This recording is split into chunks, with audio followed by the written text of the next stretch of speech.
Okay, I want to do a real brief lesson about thumb position. And I'm going to use it in relationship to fingerstyle blues, which is a lot of what I teach, but I think it applies to almost every musical style that you play.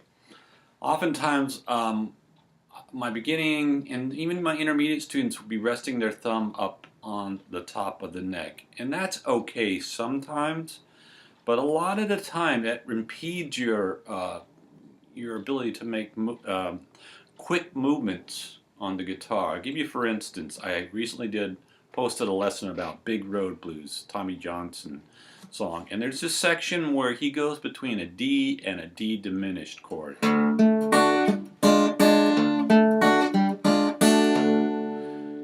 So what I'm doing here is I'm fretting a D chord, not like a normal, three-fingered thing, but I'm barring three strings, and I'm adding my middle finger to the second string, third fret.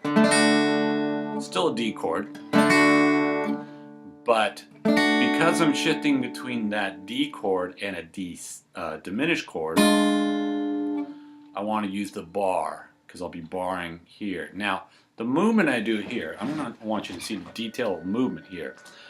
I've got my thumb low, and notice I've also got my thumb pointing horizontally along the neck, not vertically like so. If I'm vertical, look what happens to my first finger. It becomes angled.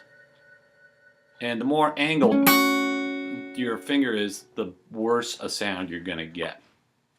Also, I want you to notice that my finger is as close to the fret wire as possible. You could call that the back of the fret or close to the fret wire. But it's very important that you try to get your fingers not in the middle or in the front of the fret, but the back of the fret. That's where you'll get the best sound. So as I go between this regular D chord and the D diminished, you notice I try to keep my first finger as vertical as possible, up and down, not angled, but as vertical as possible, and as close, my fingers as close to the back of the fret as possible.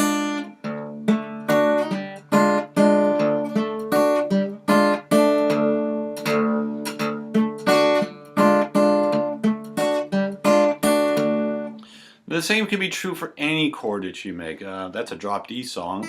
If I'm in standard tuning, I'm always going to want to have my fingers as close to the back of the fret as possible.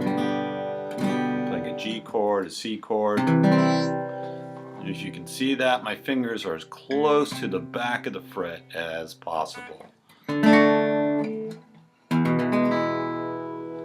Okay, so try to remember that. Two things there. Keep your thumb back most of the time, especially when you're barring chords, and keep your fingers as close to the frets, the fret wire, as possible.